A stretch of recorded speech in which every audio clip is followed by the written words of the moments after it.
March 16, My Lai Massacre exposed. What if I told you one of the darkest secrets of the West Vietnam War didn't come from the enemy, but from within? March 16th marks the day of a massacre so disturbing, the truth had to be buried before it could be believed. It began in a small Vietnamese village called My Lai.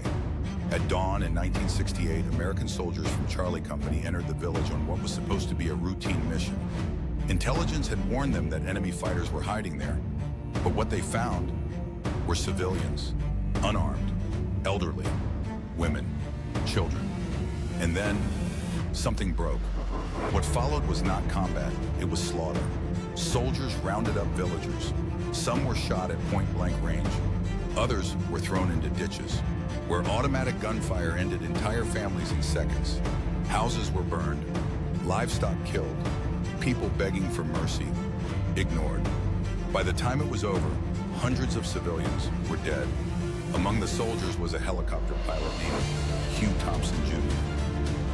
From the air, he saw the bodies, the chaos, the truth, and in a moment that would define his life, he did the unthinkable.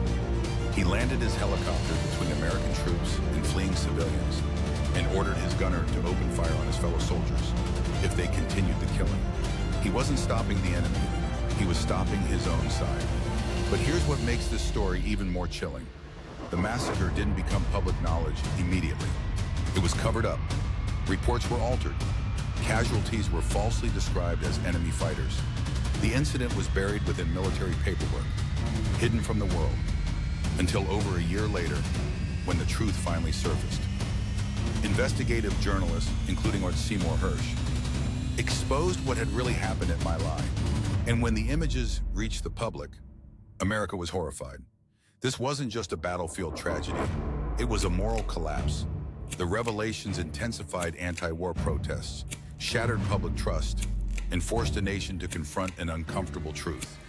War doesn't just test strength, it tests humanity. Only one soldier, William Calley, was ultimately convicted, and even then his punishment sparked outrage and division. Some saw him as a scapegoat. Others saw him as the face of a crime that should never have happened. But My Lai left a permanent scar, not just on Vietnam, but on the conscience of the world. Because sometimes the most dangerous enemy isn't across the battlefield. It's what war can turn people into.